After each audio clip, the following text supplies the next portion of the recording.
Yo, what's up, everybody? Ace and McMillian here from the Gurren Otaku Council podcast, here for another week of beautiful anime, back with episode 37.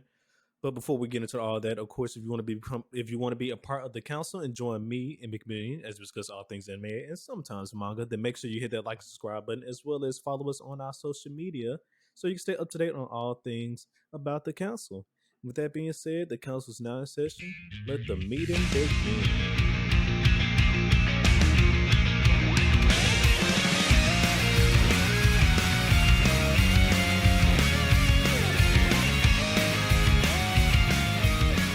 All right.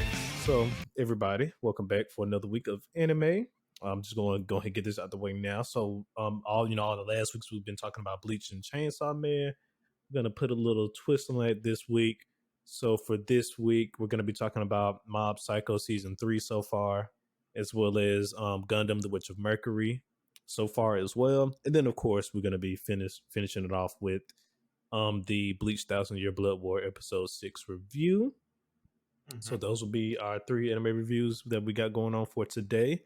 But before we get into that, let's hop straight into these council announcements. And if I'm not mistaken, we only have one here today, and that is just to let you guys know that GOC News 14 is now alive and well out in the world.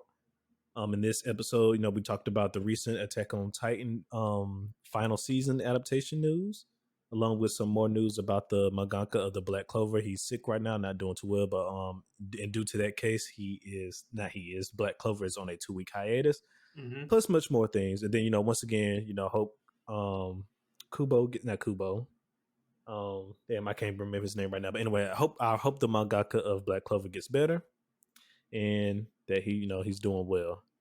With all that being said, that is the end of our council announcements. And we'll just hop straight into our first anime review for today, our Mob Psycho season 3 so far review. So, McMillian, it's been 7 episodes so far now, Mob Psycho? Yeah. How you feeling? Episodes. I'll say this. It's interesting. Last season was such a ride. Like it was it was just really nice. It was like we are the. It's just it felt so like high octane. This one is kind of like a little bit slower, which I kind of get. Like you can't immediately, I think, introduce like a new evil organization after what the fuck just happened to the last one, right? So it's a little bit slower, but I am liking what they did with Dimple and Mob at the beginning of like the show, or recently, because technically hasn't been out that long, but. So far with like half the season being done, I did like that a lot. I agree. The other stuff around it has been set up because like I think we're really what this season is kind of doing is exploring Mob more as a character himself. Yep. Because like we even start off as like, hey Mob, what do you plan on doing after you graduate from middle school? Technically, middle school, and like, do you have like is there a career you might be thinking about now? And then he's out here really questioning it, like within the first and second episode. So I think this is whatever's in store for this season. I think a big focus is just going to be Mob's growth, and like what he might be looking forward to, like moving forward. I was just about to say this season is definitely focusing more on Mob's growth. Him becoming his own person. In the first season 1 and season 2, we saw him. Yes, learn a lot from Reagan, but at the same time, just being used by Reagan. Of course, that wasn't the case, like towards the latter half of the series. But, he did indeed learn from Reagan, but now he's stepping from under Reagan's shadow, if you will. Even if you can technically say he was under his shadow. Yeah. But he's stepping from under his shadow. He's becoming his own person now. Even though he still hasn't decided. On what to do just quite yet. He knows he doesn't want to necessarily, work under Reagan for the rest of his life and, stay in that town. I think he said something about wanting to travel the world. I think he did pick something. Yeah, I think he has a desire to travel. I think that was one of the things he's knew for sure. Correct. Is that he did want to travel. Yeah, he just didn't want to be tied down. But overall, season 3 definitely has not been like you said, as high octane and action packed as season 2. But I mean, that was because that man was trying to take over the world. We can't forget that. Yeah, I that's what I said. I was like, you can't introduce another world domination organization like right after the other one. But like what I have seen from season 3 so far is that I can just tell it's gonna be a little slower, at least in the beginning half. Yeah. And then maybe something major might come along later because it's usually how some of the stuff works. But I'm interested to see what that could be. I can at least say though, Mob is still just as funny as ever. Like they haven't missed a beat on the comedy at all. We got fucking Giga Mob this season. Giga Mob, that was funny. That was hilarious. But another fun, like just to piggyback off that, like the second episode where the yokai hunter shows up and he's trying to convince Reagan to do a job, and Reagan's trying to avoid him at all costs until he learns he has money. Yeah. And then Reagan is like, "Hey, bro, we gotta do this shit before like the secret agents come out and we can't save the world because of 1,000 years of darkness." And I'm like, nigga, what the heck? Acting like he want to pay attention, but like, secretly heard everything that man said. No, he saw them bands came out and he started paying attention real quick. That man got photographic memory real quick. Reagan is a fool. Reagan is a fool. And even the internet loves Reagan because I think he was voted anime's most sexy man or some shit like that. It was something like that. Tumblr's most sexy man. It was some crazy competition. Like during the summer before the fall, he was in so many polls that he should not have won. Like I think he won sexiest MILF, which I'm just like, what the? I was like, okay, this got to be a joke. Like this can't be true. You gotta love Reagan. I mean, and then of course overall the animation hasn't dropped a beat as well from season 2. So at least they kept up with the animation quality as well. Yeah. And then the extra scenes that they have shown though have been hype. I would say great. Yeah. No. Not to get too deep into it, but I mean, hopefully you've seen it, but if not, spoiler warning. I'm gonna give you 5 seconds. 5, 4, 3, 2. All right. In a major part of Lisa, the beginning and a half of Mob Psycho is Dimple and Mob have to basically scrap it out due to this whole psycho helmet religion thing that's like become big, and their fight, while not like having any necessarily like a lot of hand to hand stuff, they still animate the psychic abilities very well. And then even what happens after that. I was about to say the shit that happened after that though is truly extra as hell. It was a beautiful, like it was just a marvel. I'm gonna jump on this shit right now because I was just about to say I was a little let down because Mob actually went 100%, and we didn't get to see 100% Mob, but then at the same time, I wasn't upset because it was Dimple that he was fighting. From Mob's eyes, that's my boy. I ain't gonna fight my boy, so we know we're not gonna do this. I was like I said, I was upset that we didn't get to see 100% on Mob, but however, like you said, the shit that came after that though, it was a wild ride. That was that was the plot twist I was waiting on for Mob Psycho for this season because that it came out of left field. I had a feel like. I didn't predict that. I'll say that, but I did have a feeling. No, bro. I would listen. Psycho helmet. No, I thought they got me. Dimple was just finna go home because he talked it out with Mob and everything. I was like, damn, look at y'all, brothers. That's what I'm friends, if you will. That's what I'm talking about. I literally thought that was gonna be it right there. We just finna go home, but no. Then they pull this. Oh, the tree has gone sentient now. Excuse me, They got me. I felt like I was just like, this just feels too like I was looking at the timer. I was like, there's too many minutes in the episode for us to just end it here. Something else got to happen, and then and in true fashion, he just turned around and you just see the plant psycho helmet again. He's shit. Now, did I expect 5,000 plant fucking psycho heads to launch into the stratosphere and fight Dimple in the air? Like that shit was crazy. Like, bro, that's why I was not upset because they gave us, that scene right there and all that stuff. And I was like, you know what? Y'all made up for it. God Dimple made up for it. And I'll let y'all, That death. I'll let y'all off the hook this time because of God Dimple and that boy, man. And then the scene after that, like he gets done fighting and whatnot. Well, quote unquote, gets done fighting, and he's talking to Mob. He's like, "Hey, Mob, you got, it's time to get up, go home." He sends our boy Mob off home to the house, and then you just see the big psycho head, like a large one, just in the background, just staring at you. And I was like, "Whoa, okay." At that point, I thought Dimple was gonna lose. I thought Dimple was gonna lose, and we was gonna have some extra bullshit on our hand. Mm-hmm.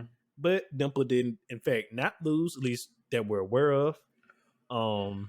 We know he's gone, but we Yeah, don't know if it's like death or something else because they took the tree to the broccoli moon. tree to Well, to Dimple the took the moon. tree to the moon. So, from what Dimple was saying, since the source was cut off from the tree should lose its power within a week, or / him and the tree should lose its power with like a week. But then it became sentient, so I don't know if that rule still applies because it became sentient. Mm-hmm. If it would lose its power up there in space, or because it might have technically beat Dimple up in space, did it just absorb its powers and it's gonna come back one day and just beat ass? I'm thinking possibly the later, just because if what we're about to get is like a couple episodes apiece, I highly doubt. I don't doubt them to bring that bitch back from space and be like, surprise! I'm here for my clout. The clout that I was denied. Nah, exactly. The clout that y'all stole from me. I'm here. Oh man, yeah, because like I said, I don't see them putting it past him. They just bringing him back out of nowhere because we gotta have some reason for Mob to go 100% this season. You know what I mean? It gotta be something out there.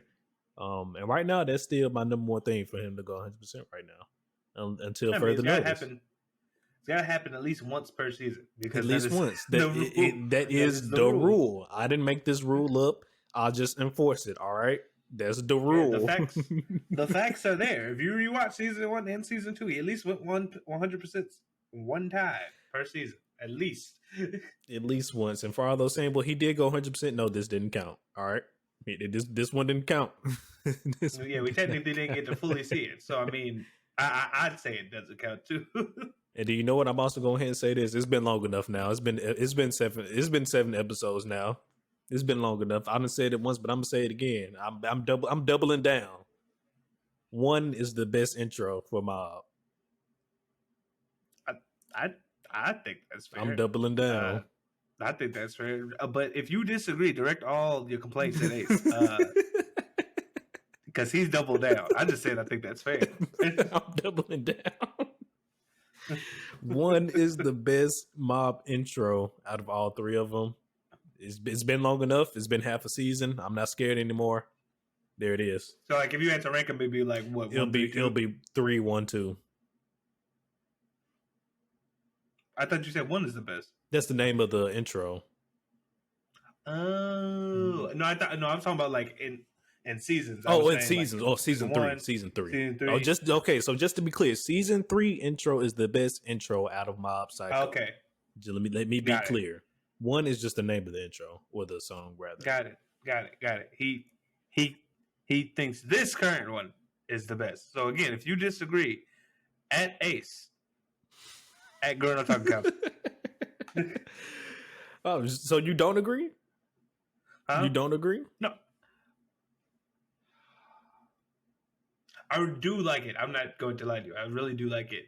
It's something about 1 though that's really the first. You're a hater. The first season's okay. You're a hater. Really I've been through that. I've been through that. It's all right. It's okay. I'm not a hater. I just have different music tastes. It's okay. Okay. Mm-hmm. That's what he's saying now. But yeah, I mean, but just overall, Mob Psycho's still been a good ride this season, though. I've been enjoying it. I have been enjoying it 100%. I agree. It's I'm looking forward to see what else comes from it, but that it's been pretty good, and like I said, it's been delivering on that same good quality that it's always had. Okay, so you know what, since we're doing it so far for this episode, for favorite scenes, we can do best scenes so far, and I'm gonna start us off with the one scene where they were fighting the yokai demon, whatever you want to call him, the great demon. Yes. And after they dispatch all four of his demons, the demon lord is like, "You'll never defeat me," and they don't even show us the fight. They just They don't cut to show the this fight. man dead as fuck. And Mob and I don't know the new assistant's name. I can't remember the new assistant's name, but they were just like, "Man, that was great. We should do this more often."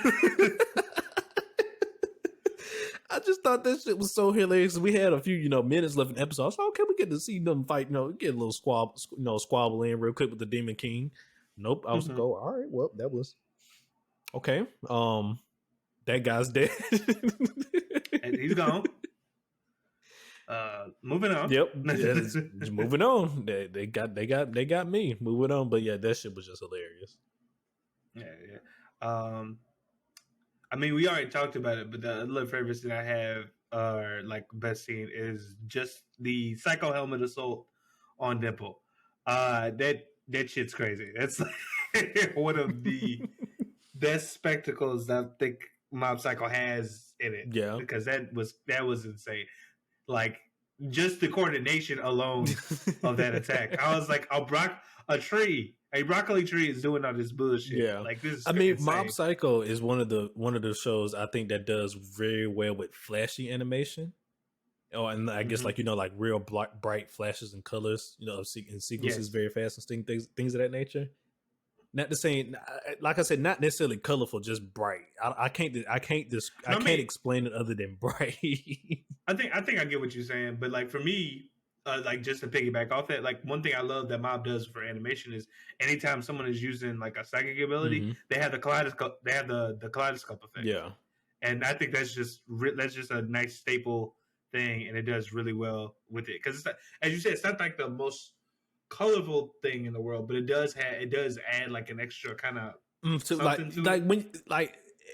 top of that, Mob Psycho has such a style. Like it has its own unique style. Like when you see an episode or a clip or a scene from Mob, that's from Mob Psycho. You know what I mean? You look at it like, oh yeah, that's fucking Mob Psycho. It has its own unique look, and that's also what I love about it as well. And then because not too many can pull the funny stuff they do in the serious stuff they do at the same time, in one show. Yeah. And they just, they do a really good job with all that stuff. Another one of my favorite scenes so far is we already talked. Once again, we done talked about this as well, but fucking Giga Mob though, that shit was hilarious. I died laughing. Yeah, that shit was hilarious. Yeah, and it was so funny too because he went 100% in that mode, or like got close to it. And I was like, okay, how is this gonna manifest? Like, what is gonna do? And then they were like, Giga Mob, and I was like, all right. And then I love the fact that they just didn't do it one time; they did it like multiple times. It was my gosh, it was. I love it. It's like anytime he noticed that girls were like quote unquote looking at him and other stuff, and it just switched from regular Mob face to Giga Mob. And then like his voice also changed as well. It was just. Mob is a fool, man. He's a character. I love him though. Yeah.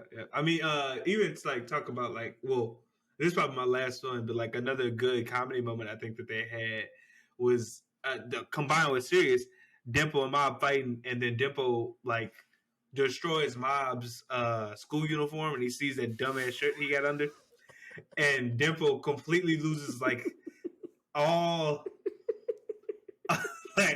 all like killing intent in his blows or whatever. He's just like, Mob, why you wearing that, bro? Like, what's good? Like, my boy really stopped fighting X Mob. He said, "Are you okay, Mob?"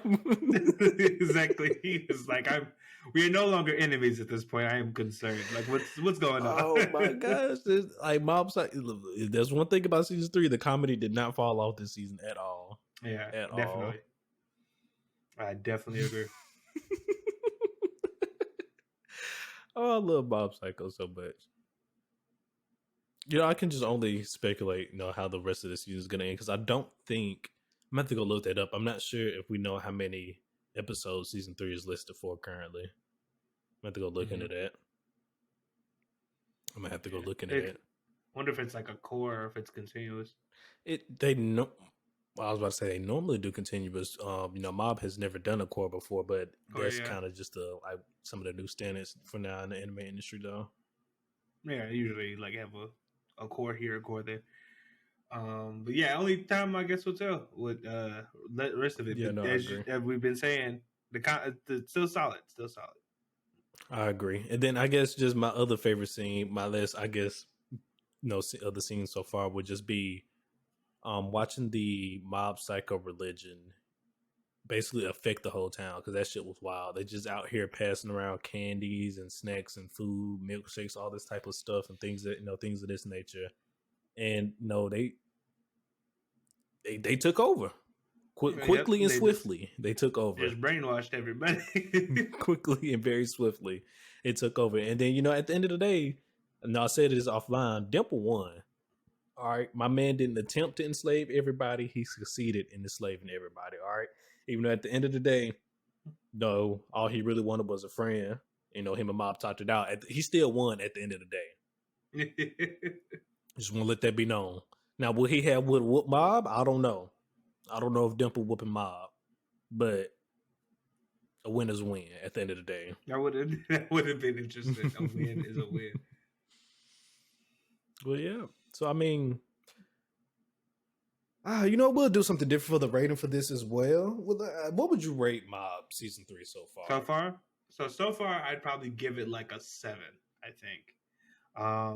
Like I said, I had a pretty slow start, but again, not to too much of the detriment of like the enjoyability, but I'd probably give it like somewhere around a 7, just because like it's obviously they're still ramping up to something. They just haven't gotten to it yet, and I'm anticipating like what I guess is going to be like the thing they ramp up to.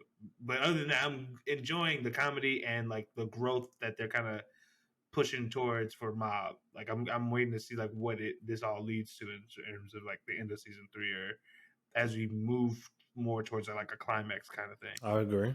I give it around a 7 as well. This episode hasn't been too crazy, but they've definitely been trying to play more on your feelings on this episode, not this episode, this season. And also we said it once, Mob's growth as well. Our little boy Mob's becoming a boy from going from a boy to a man here. And we just watching him grow up slowly but surely.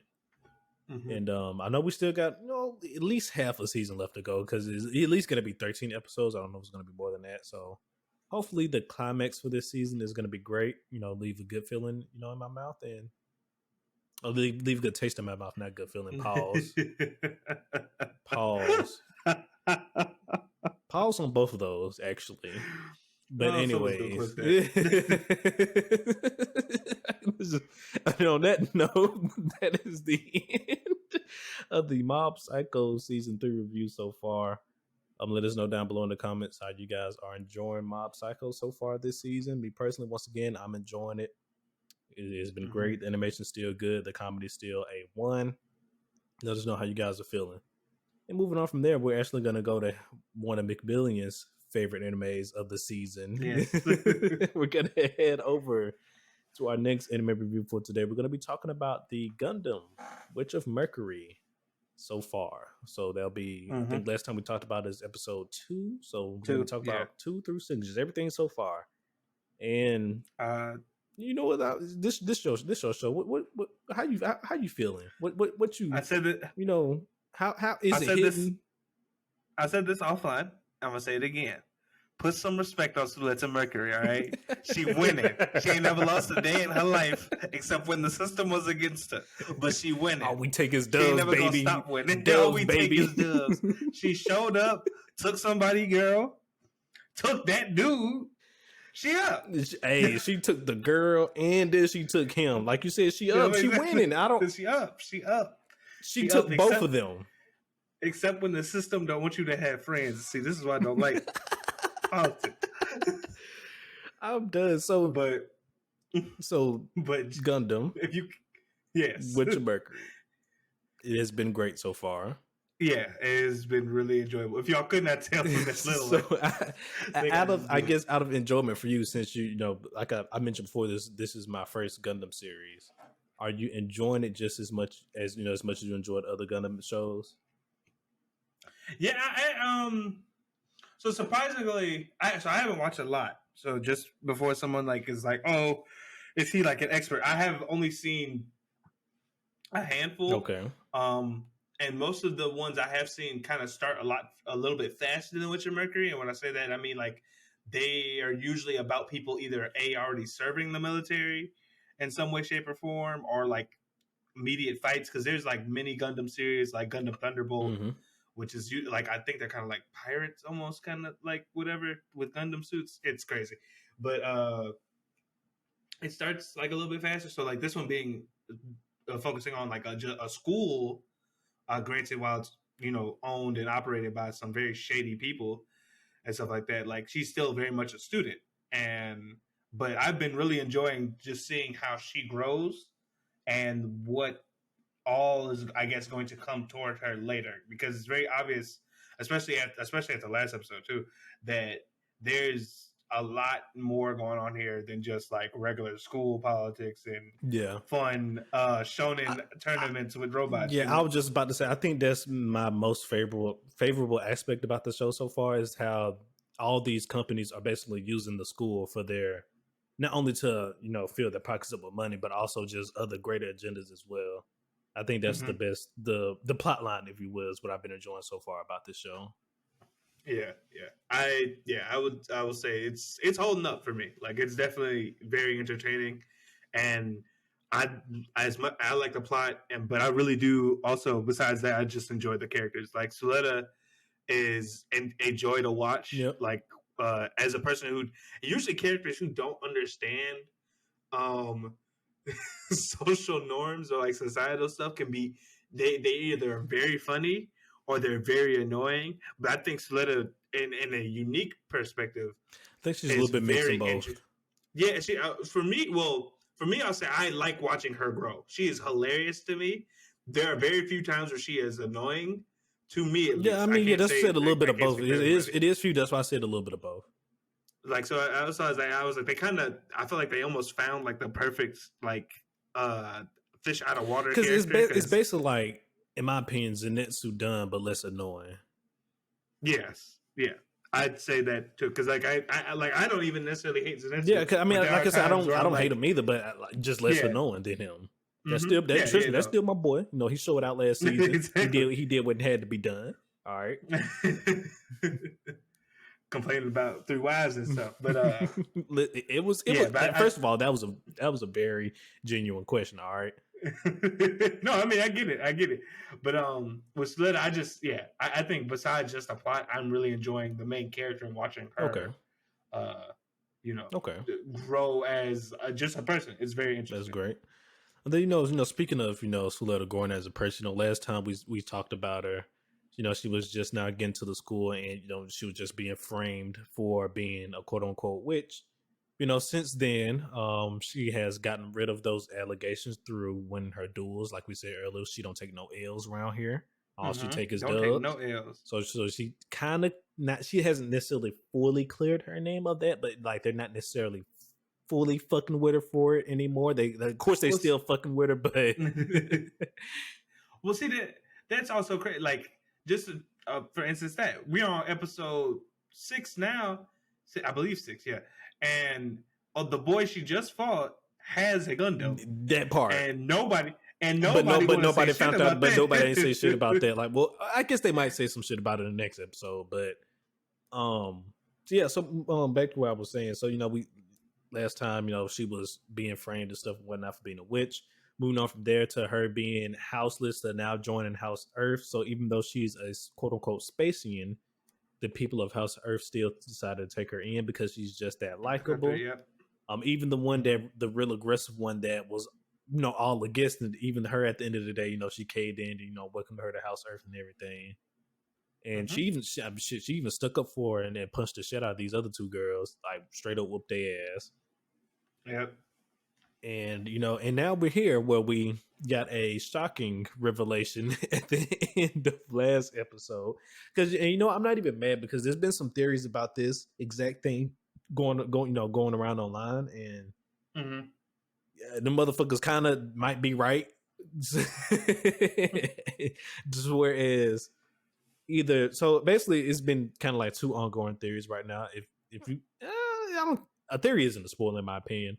So basically right now a lot of people are theorizing that Suletta is not Um, the old girl from the prologue, if you will, I think her name was something with an E or something. I'm not sure if they I called her forget. Suletta then.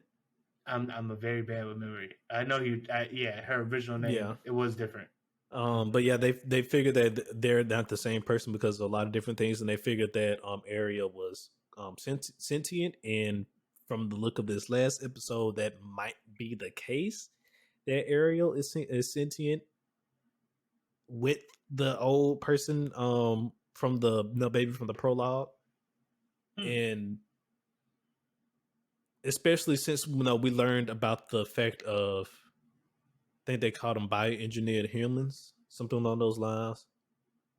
Yeah. So what's interesting about that one, the boy, he seemed to display. Or well, I'm not 100% sure if this is the case because he didn't seem to peer into the future. But the old Gundam series have people in them called new types, which are pilots of Gundams who are like so in tune with their Gundam that they can pilot a rate at a way that is almost impossible to fight unless you are also a new type. Mm-hmm. And they have somewhat precognitive abilities, like they can kind of somewhat peer into the future, Okay. just a bit to help them in fights. And I thought by the way that guy was describing, like I was bred and raised or created to fight a Gundam, like fly a Gundam and stuff like that. Yeah. Like the way he was talking, I thought he might Been have a new been like type. an artificial, Yeah. an artificially created new type or something like that. And I was like, oh But shit. no, this. But he didn't really display the precognition thing. Mm-hmm. But still, though, he might. I mean, it's obviously that there's stuff going on with human and genetic experimentation beyond just like Suletta. I mean, so it could be very well possible. It gotta be, because I mean, we know that he's not fully human. They killed that man. Oh no, I wasn't saying for him. I was just saying, like, to your point that Suletta could not be the same girl. Correct. I don't think that's that far fetched, especially after the last episode, because we see that there's people out here willing to do human experimentation or cloning, correct, for the sake of getting these fucking robots to be better. It looked like you saw a spirit inside of Ariel as well, which was old girl, the baby from the prologue, which was the silhouette that we saw. I'm not necessarily sure if I'm 100% on the fact that they did a switcheroo in terms of mind and soul. Think about it like this. Prologue at the last little bit of the prologue, right? We see her and her mother flying away, which is now confirmed. But yeah, we did get the confirmation that the old girl, the lady from that showed up for the council, who's quote unquote, made the Gundam, Ariel, was her mother. So we got the confirmation on that. But we see her and her mother flying away from the ship and all the crazy shit that was happening. But we don't know. Don't know what happened after that. What if Ariel died? And because when she died, she was still connected to the Gundam, because even though her body was compatible, she's still a child. Well, so maybe it was still too much for her. Well, the odd thing with that one though is that her mom and her were connected. No, it was. Her mom was in the her mom was in the pilot seat. I mean, she was just sitting in her lap though. Well, yes and no, because technically the last scene we see with Ariel is that she's hugging against the glass, and her mom. Correct, because the mom was piloting, yes, but you saw all the connectors and stuff on old girl on the child. Where are all the connectors on there? Yes, because then you even saw. I have to go because my thing is Ariel, currently Ariel, and this could just be her current model. I don't know if it's. I'd have to go back and watch prologue to see, but when someone, for instance, Suletta's fiance, I forget her name, when she took her Gundam, you didn't have to have the connectors to pilot. So I don't know if they were actually physical connectors. Well, or if there's more of no, you don't. But then at the same time, we saw old boy. We saw him hook up, did we not? For the most part, well, not nothing physically seemed to enter him, but he just seemed to turn on his ability. Whatever he could do, because remember, he connected to it though, in a sense. Yes. Yeah, no, but I'm just saying, but it wasn't any to be a rope or something like that or anything like that. So that's why I was her mom and her seemed to be both connected to Ariel at the same time, but Ariel was feeding more so from Suletta, which I don't disagree with. I'm just saying it'd be interesting if that was the case because they were both in that. Well, I'm saying all I'm saying is, to rebuttal to that, is I don't think her mother was connected. I think it was just strictly child Suletta. It could have been. It could have been. But I'm just saying, like that's the thing, kind of with these Gundam series is like it has you question shit until you get an answer. Like that is 100% usually how it go. But yeah. So, I mean, like I think it's a pretty interesting theory. I mean, I didn't put any credit to it until last episode, and I was like, wait a minute, now these guys might be onto something. Oh no, they could very well be. I hope that's not the case because that'd be fucked up. But at the same time, it also make for a good story. I mean, well, think about it. You know, the Suletta now doesn't really remember her dad. She, like you said, she just remembers he quote unquote died at a young age. What about? She doesn't recall much from her childhood, you know, from memory. I mean, regular Suletta was like what, two or but three? She knew who her fucking dad was. But if he died but she that, knew who her fucking dad was. But I'm saying, like, if that happened like that, I don't know if you would remember your parent from that. Like, I don't know if it's sticking in your memory. I think you would still remember them. I think you would. You probably wouldn't, you know, like you said, know what happened to him. You know, one day they just disappeared, but you would remember that motherfucker. That's your dad. That's one of your parents. Again, we would hope so, but Naruto. Uzumaki. Well, first, no, sir,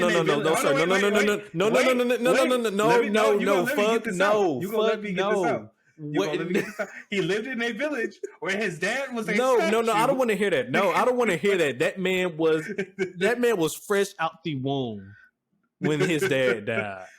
You will not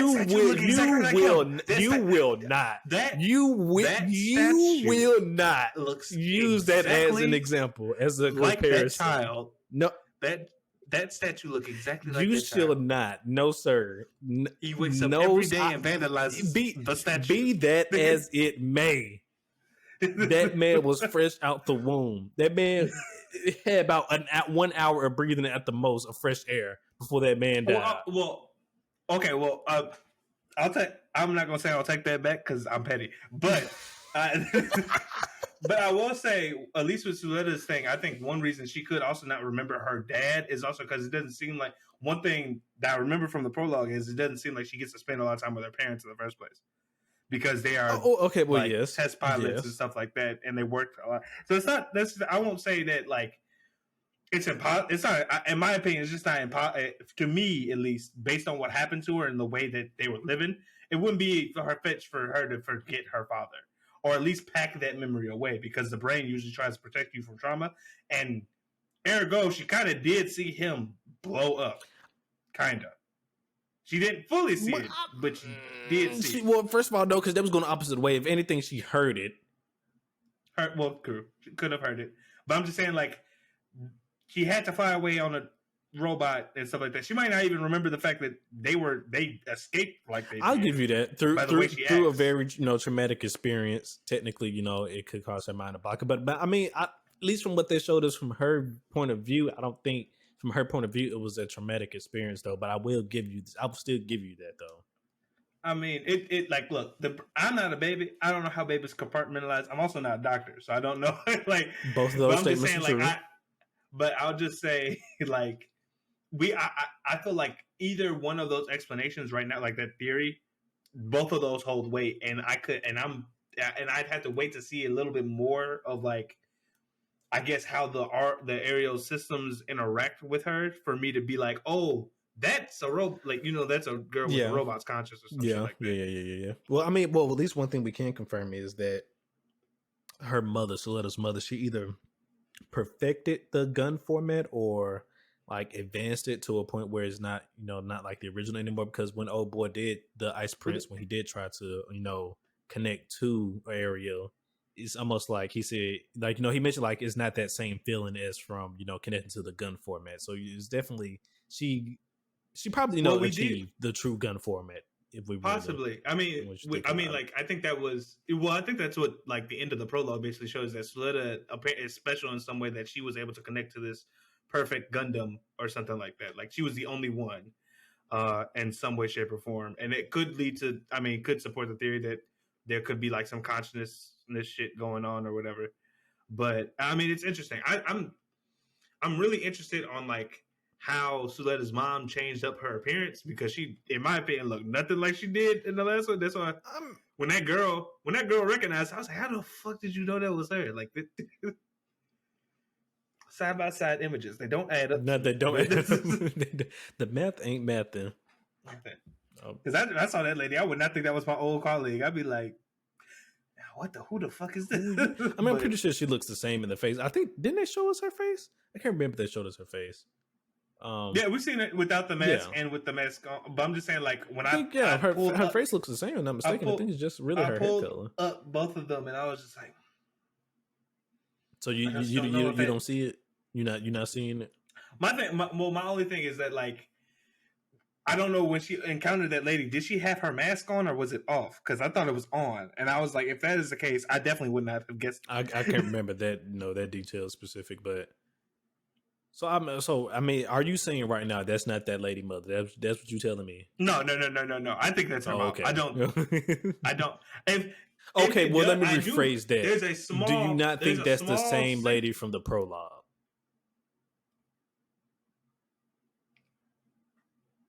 I don't even know how that would work. But because if we're going by the theory that Suletta is not the same girl from the prologue, then technically her mother doesn't have to be the same person either. If we're speaking from that, that's true. That could be the girl. She could have just been the lady that she could have just been the lady that took on her research and continued it and made a bioengineered. Well, that was my first. Well, that was my first theory. Was that like that lady just took on Suletta's mom's research? Like Suletta's mom probably died from having to pilot Ariel to wherever the fuck, and then that lady took Suletta in, and Suletta doesn't remember her parents because baby brain was my thought. But I think just based on like the fact that that other lady recognized her from back then, I think that this I'm now more on the side that is her mom. Okay. So yeah. Okay. I don't know. There's a lot of shit going on. It definitely is a lot of shit going on. Yeah. So I think it's time to just talk about some of the best scenes so far, if you will, for Gundam. Talk to me. I don't remember the new boy that the guy that just the Ice Prince. The Ice Prince, yeah.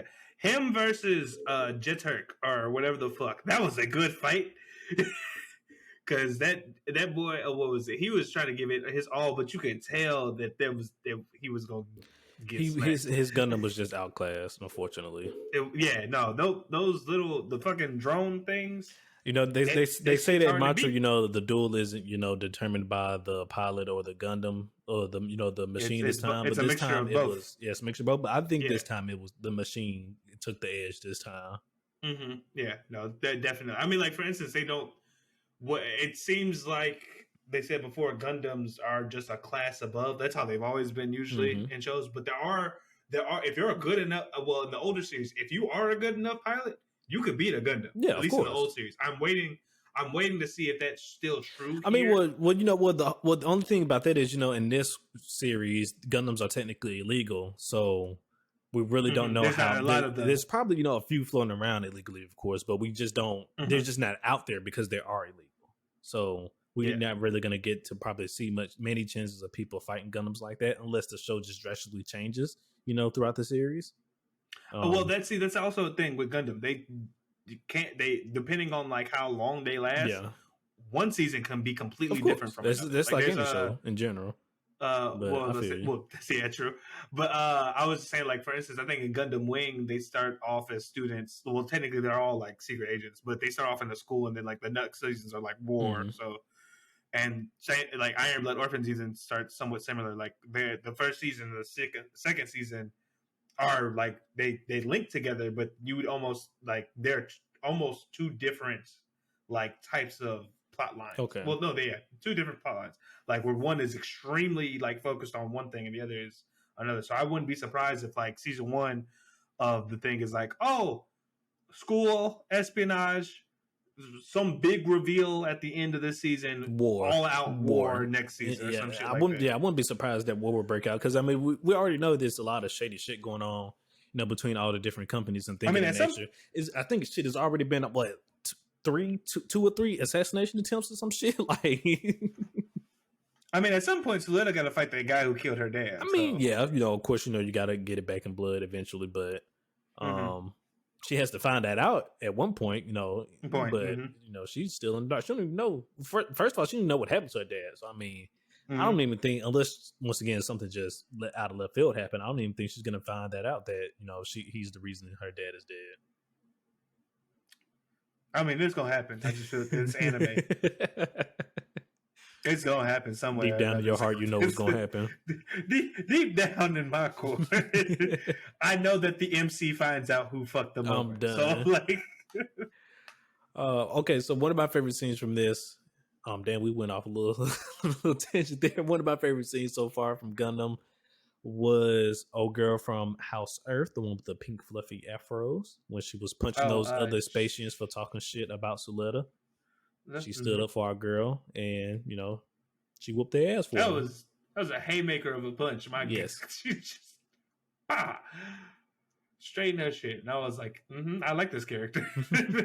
Also, she was wearing a bonnet, and I was like, she's light skinned, obviously. This is you can't tell me otherwise. And go ahead. I was about to say anything else from you, sir?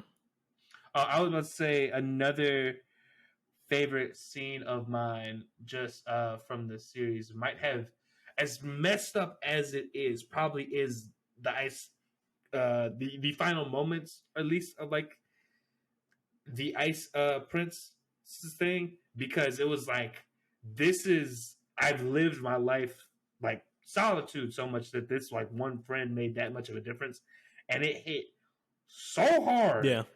When that fucking beat, when they only show him die, but they showed the charging up of the beam, and then it cut off, and we can put two and two together.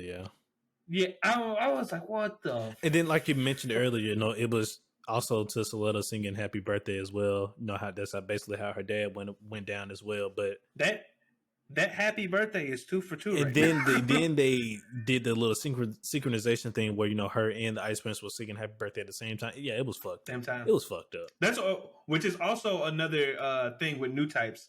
If two new types are in the same vicinity of each other, and I don't even necessarily think they have to be allies, but something that's been shown in the series is two new types are next to each other. They can sync up in terms of like thought process. Like it's almost like they can communicate without like talking to each other. So like that was another thing where I was like, okay, maybe he was a new type. Like maybe they're both. Maybe technically these bio, engineer humans are technically, this series version of new types.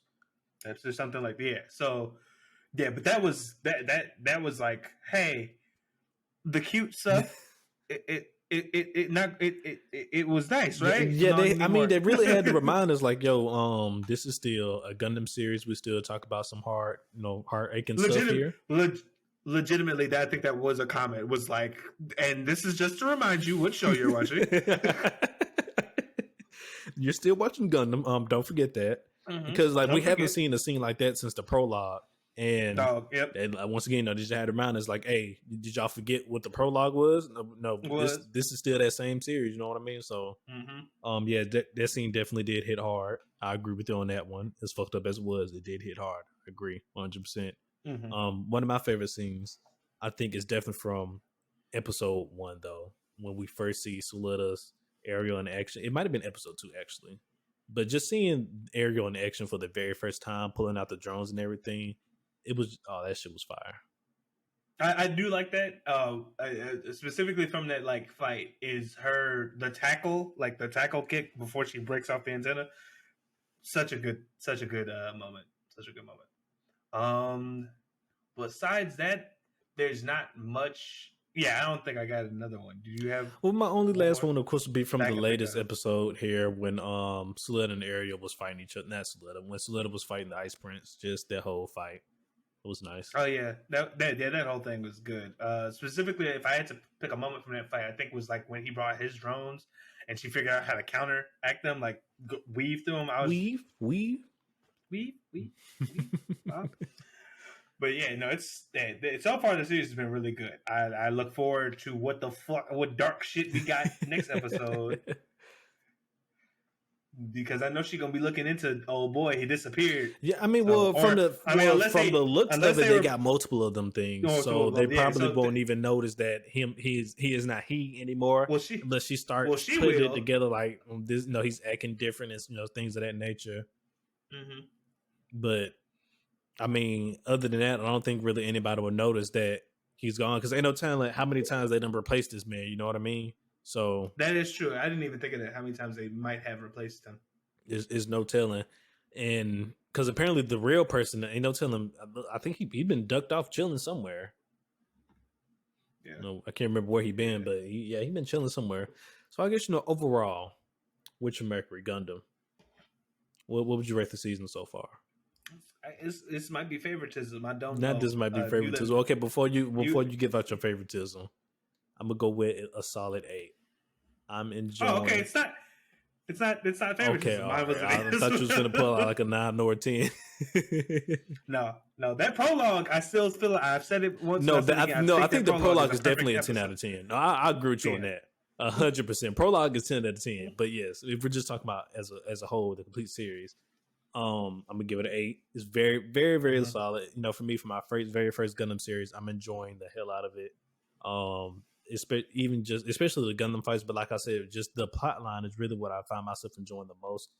And just seeing all these different companies have other ulterior motives besides just trying to make money.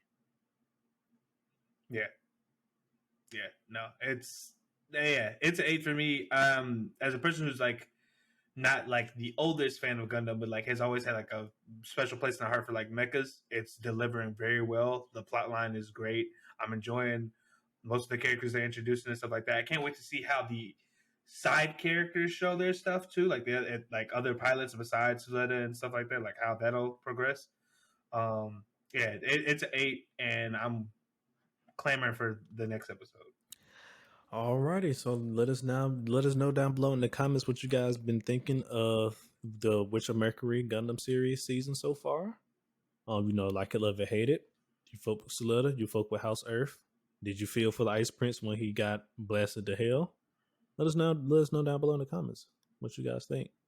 And so before we head on to our last anime review for today, everybody, we're gonna give out this week's weekly recommendation. And this week is not gonna be McMillian, it's gonna be me. And I'm gonna recommend us a anime. And the anime that I'm going to recommend for this week is none other than ID Invaded.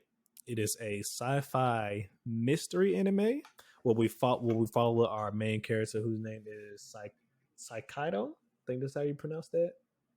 That's what I'm gonna say. That Saikaido. But anyway, we follow our main character Saikaido, who is a detective, who in his job is to go into the minds of serial killers and basically crack the case by going into their minds.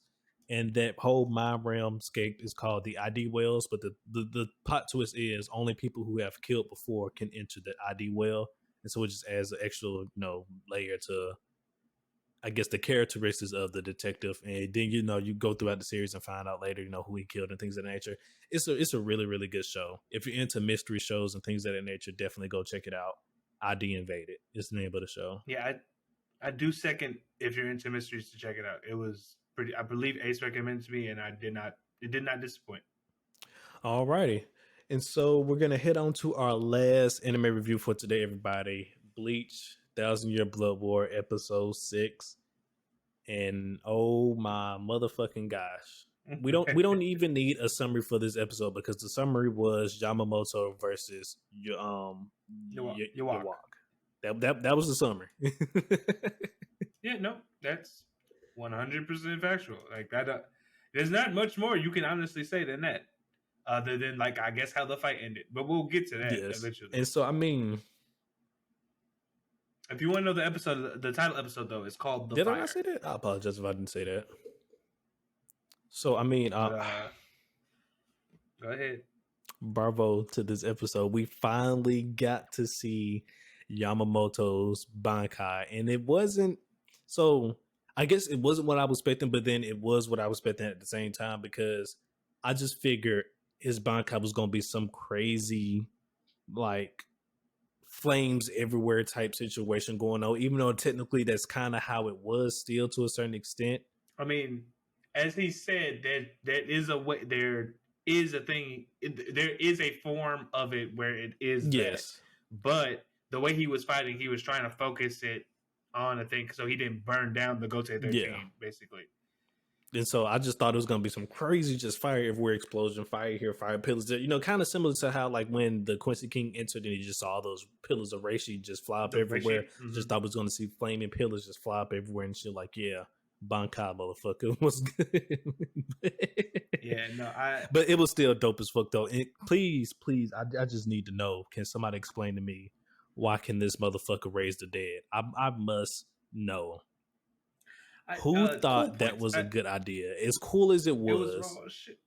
as cool as it was, I'm not denying the cool factor. It was cool as fuck. Who thought it was a good idea to give this man that ability? He's already LP as fuck. I just think it's wild that it makes you see while I guess observers see skeletons, the person getting like assaulted by the fucking skeletons, they see their dead comrades like dragging them down the hill and whatever. I'm just like, this is. Well, I mean, I think it was specifically the person like the people you have slain. What's the people you have slain? Yes, because it looked like okay. Maybe it's just a uniform thing there, because it looked like to me that he was getting surrounded by. No, which it was, and he mentioned, how does it feel to have to, kill your comrades again? Just something like some of the form, something along those lines. Got it. Because it just looked like other Sterners for a second. I was like, God damn, that's fucked up. Yeah, no, it is fucked up. But I mean, it's still fucked up. Yes, it's still fucked up. Not only does this man have a Bankai, this man has 4 fucking stages to his Bankai: north, south, east, and west. What is this man on? He's on. I'm captain of the first squad. That's what he's on. What is this man on? I am the progenitor. When you think Shinigami, you think me. I am the security. Yeah, exactly. I hate him. Was it everything that you expected it to be, sir?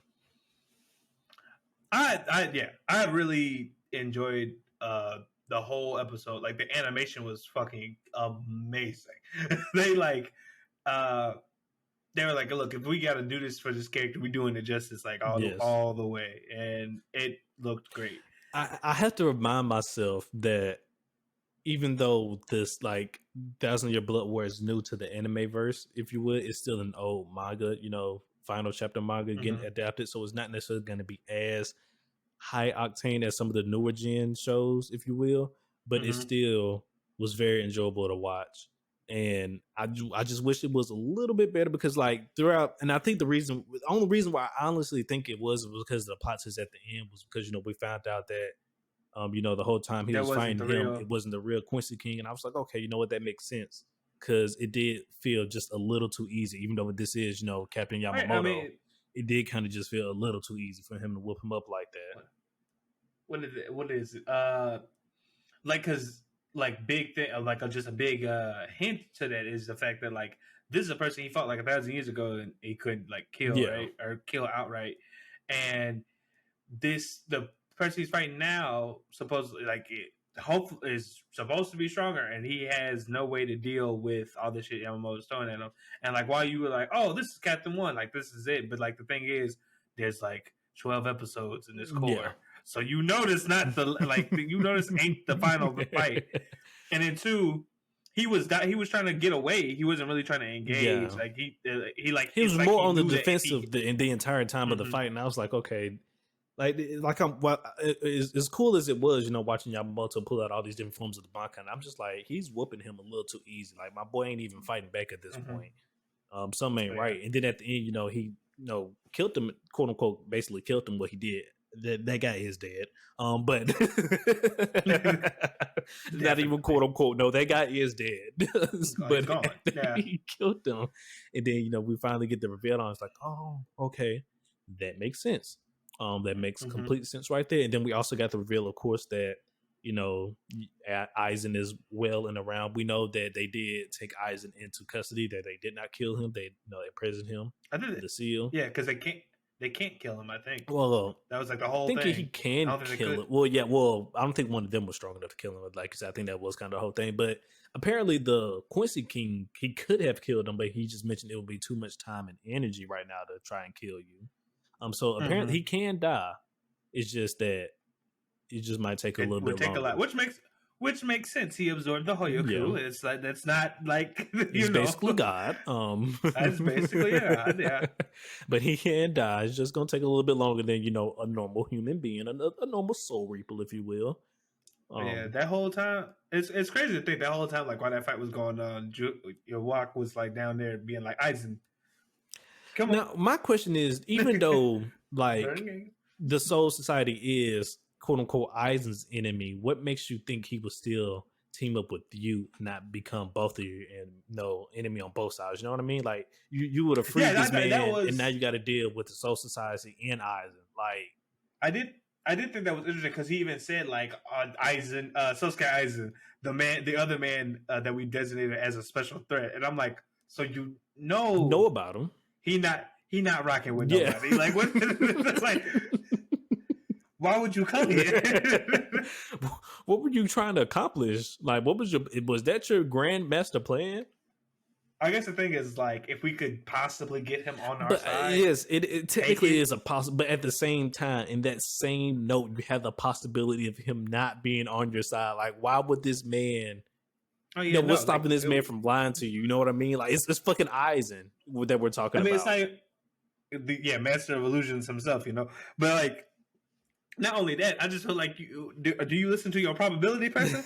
Like, because I just feel like the numbers can't be 50-50. Yeah, exactly. Like, y'all had a meeting about this beforehand, and I know whoever suggested not to do it, you probably killed them. Yeah, like, yeah, it's like.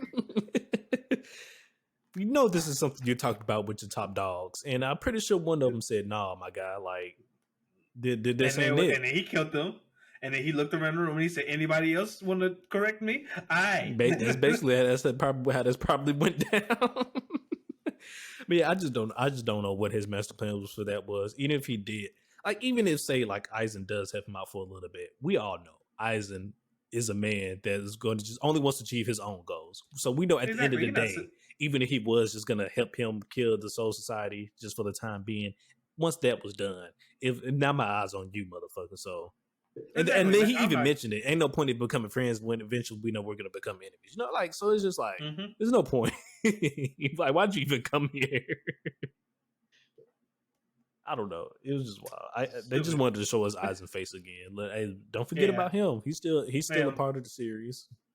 He might be important later. Yeah. That's basically what that Aizen, he's still alive. Wow, look at him. Look at him. I really hope we don't have to fight Aizen again in the future. Oh my gosh, I'm tired of him.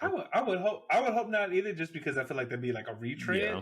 But I am interested to see like what part he'll play later, because I just said, I don't think they just showed him for nothing. No, I agree. I agree 100%. I don't think they showed him just for nothing either. I agree 100%. But yeah, I mean, so and then the end of the fight, it appears we're just going to skip to the end real quick. It appears our boy Yamamoto did indeed end up losing the fight, and on top of that, got his Bankai stolen by the Quincy King. So it is not looking good for the Soul Society right now. It is not looking good at all, especially if we get to this next episode and we find out that Yamamoto is indeed dead. That is worst case scenario. That is definitely worst case scenario for things that can happen right now. Although if that is the case, it'll be interesting to see how the Gote 13 repairs itself. Not too well, in my opinion. This man has been the head captain for X amount of years. Probably, if not mistaken, he created the Gote 13, didn't it? I think that is the case. I do believe. I mean, granted, I do know just because of when it came out, like I hung out around a lot of people who read the final arc, that we do get we actually get like the flashbacks of how the Soul Society was formed. Well, at least how the Gote 13 was like formed. Like how well, speaking on that as well, we just actually today, if not mistaken, it was either today or yesterday, we just got some official art from the creator of Bleach himself, where of a drawing of the original Gotei 13. So you can find that online now. It is not, it's nothing fake. It is official. Straight from the man himself. Yep. Yeah, some people are thinking that because he already has like a one shot out of like a Bleach sequel, like a Bleach sequel, that he might be doing. That there might be an arc coming, a prequel for arc. that. Yeah, well, not a prequel arc, but there's a thing called like the Hell arc. Okay. Is what, like, if you look it up on Twitter, you can probably find it. Just be careful, because this is dealing with stuff after this arc. Yeah, called the Hell arc, where apparently the original Gotei 13 come back in some way, shape, or form, and they might have to like lay them to rest. Okay, that's interesting. That's that's something. But I mean, you know what? I'm going to ask you this question as well, because we've been seeing. Okay. It's been a lot of talk about, all the different fall shows this series. And then after this episode, a lot of people online are, they're claiming that Bleach is the best show this season. Maybe even show of the year, if you will. Do you agree? Of the year? Listen, I don't know. I think the year is kind of a stretch. That's always that's always hard, because it's like it's not over yet. Like, I mean, we only got December left, but I feel you. So far, do I feel like Bleach is probably the best one this season? I don't know. My Hero has been showing. But hey, listen, they're gonna pull out the pitchforks on that one now. I mean, like, say what you will, and I'll probably say it with you about My Hero. This season is different. Yes, I agree. And now, is it better than Bleach though? My nostalgia wants me to say yes. Me currently though, I don't know. I think it's actually on par. Like, to be quite honest with you, like the shit I'm seeing in Bleach and the shit I'm seeing in My Hero is crazy as fuck. Like, I cannot hold it. I agree. I guess in my terms of, greatness as far as Bleach, we haven't just seen nothing like, oh, these motherfuckers boxing. You know what I mean? Like, we haven't gotten like an episode like that just yet. Because unfortunately for us, like right now, and same thing with My Hero, really, we're being shown a devastating event. Yes.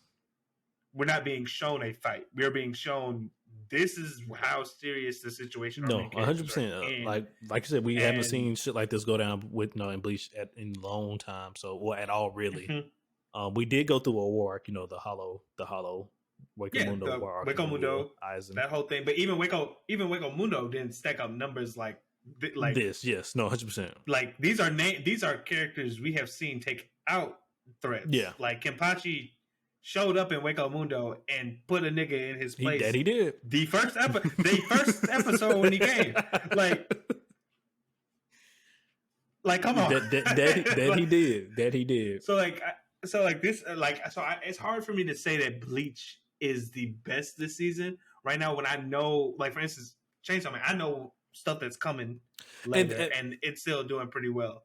Like, I don't know if I could say it's the best yet, but it is up there. It is definitely up there. Like, if I had to say, like, currently to me, the fall season right now, out of the stuff that I am watching, I feel like Bleach, My Hero, and Well, I don't even know. Like, I'd even say like Chainsaw Man is tied with like Blue Lock. And, I was just about to say, I don't think necessarily anything is like so ahead of any show so ahead above all the other shows quite just yet in the season. But if like I had to put like, say if I had like a top level, if you will, right now, definitely Bleach and My Hero are on that top level, and Chainsaw Man as well.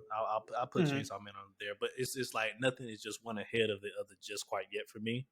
Yeah. I think I definitely have to wait until like towards the end of the season, like you mentioned, to really say like, yeah, this is the best show this season.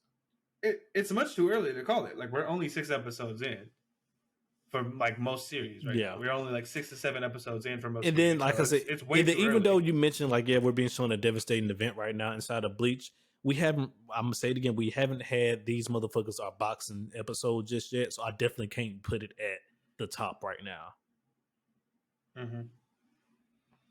Yeah, I until can't. we get one of them I wouldn't say episodes. either. But I could see why some people are saying that because the story implications for what's happening right now Are are big. No, ridiculous. It's major. 100%. Like we might So have I just get. lost the head captain of the Gote 13. 100%. Like you said, the story implications and everything, just the plot line right now is going fucking crazy.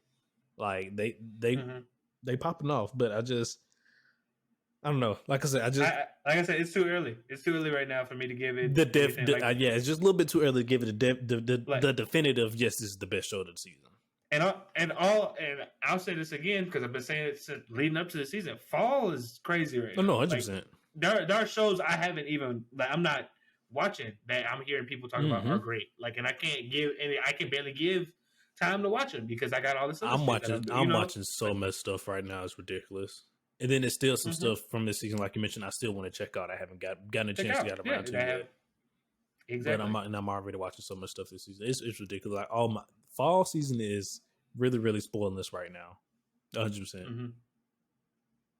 And no, but Bleach is up there. Like I'll at least give it. Like it's very like if it's not the series for this It's season, one of these it series. is definitely it's one of. 100%. If it does not, if I honestly I will say this.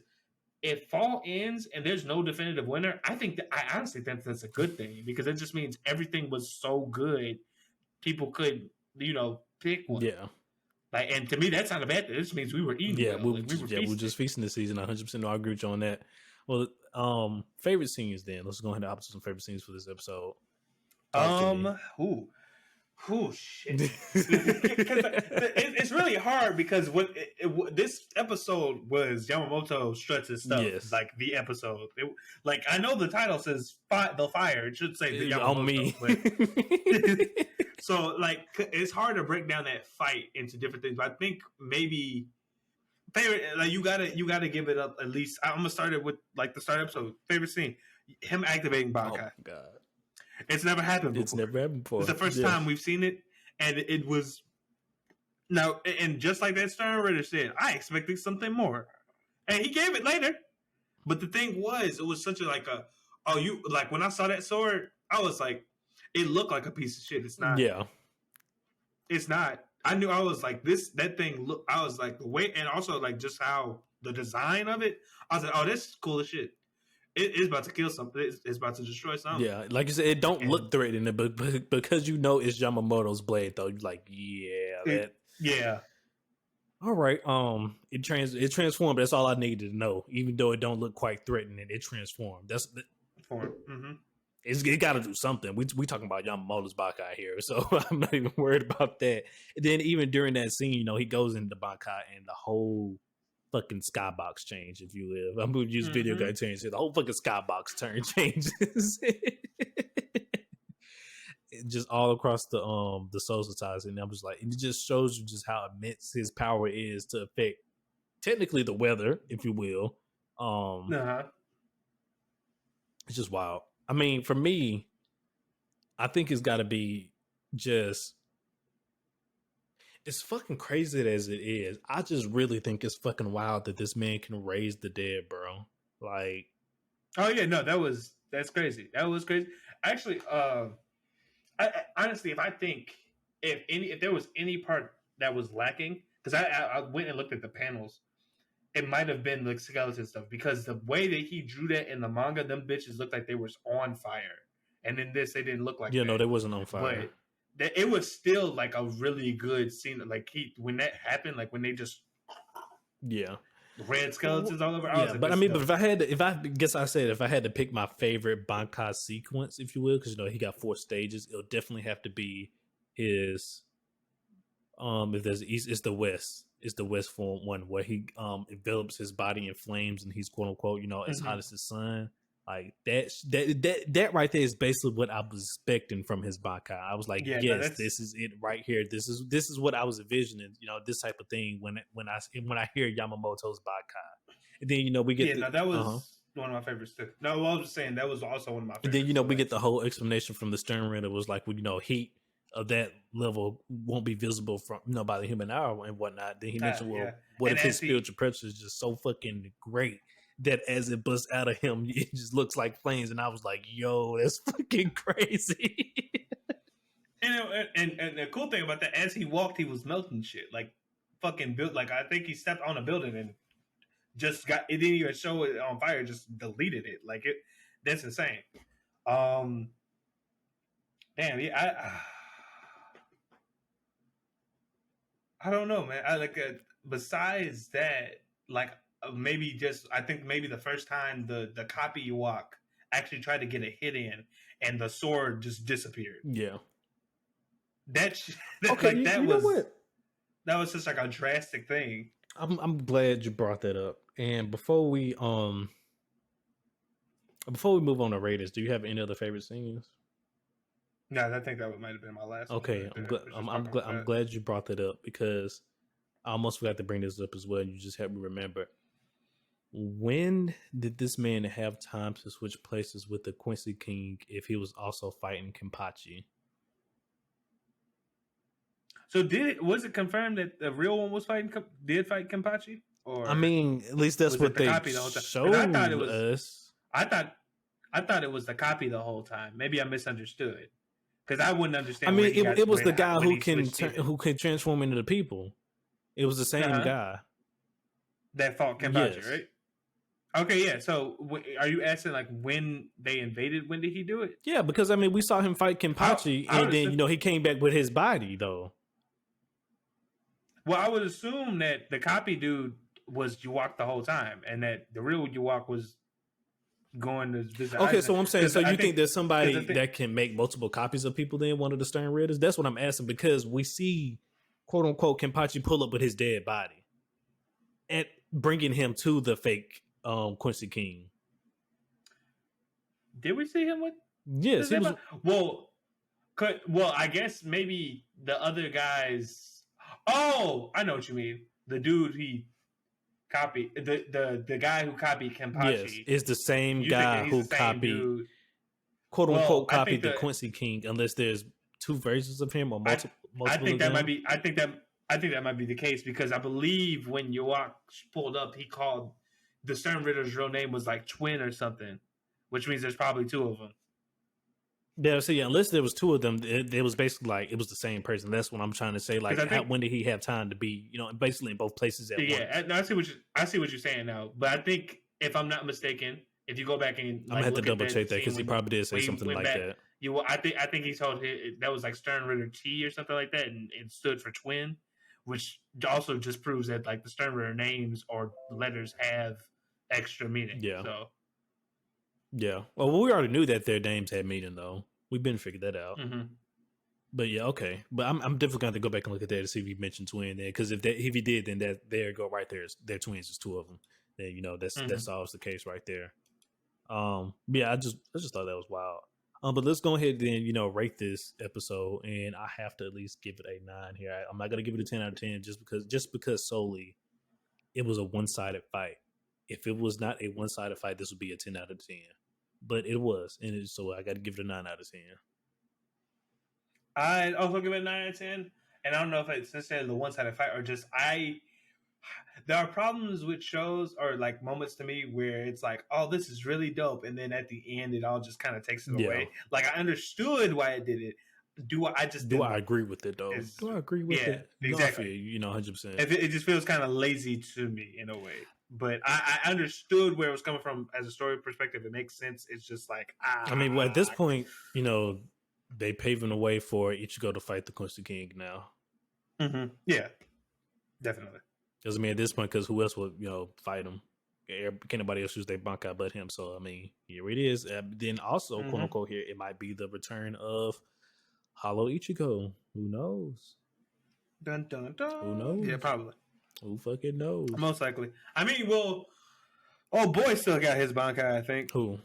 I mean, a lot of people. a lot of people still got their bankais. They just can't technically use them because they'll get stolen. Yeah, true. Well, probably, because they don't. I don't know. I just feel like the advisor dude also might be special in some way. Yeah, no, I feel you on that. Only time. And then they never mentioned. I think they kind of alluded to it with the two Stern Raiders that were fighting both Byakuya and Renji. They mentioned it though, but they didn't specify if they can only steal one bankai at a time.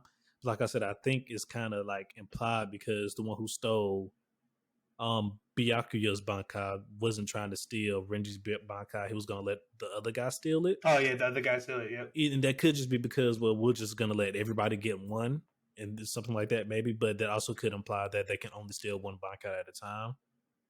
And also, with that being said, the Quincy King now has Yamamoto's Bankai. It is a very, very dire situation. Especially if he can, he claimed he was the only one who can control it, but if he can actually control it, he's going to be a problem. He is going to be a problem. 100%. Especially the fact that since he is a Quincy, he can automatically pull in Reishi and keep his, Bankai going. It's not going to, get him tired or anything. He is going to be a problem. Yeah, it's gonna be some issues. Let us know down in the comments what you've been thinking about Bleach so far and how you felt about this most recent episode. Do you think Bleach is the best show of the season so far? Let us know. Yeah, definitely. Let us know what and if you don't, what is your personal pick? I would love to hear. With all that being said, guys. Let me go ahead and take us on out of here. As always, appreciate you for watching us. Listen for my video watchers, please consider giving us a like, comment, and subscribing. It helps the channel grow. Also consider sharing. For the audio only listeners, consider sharing the episode and following the podcast. Helps us grow.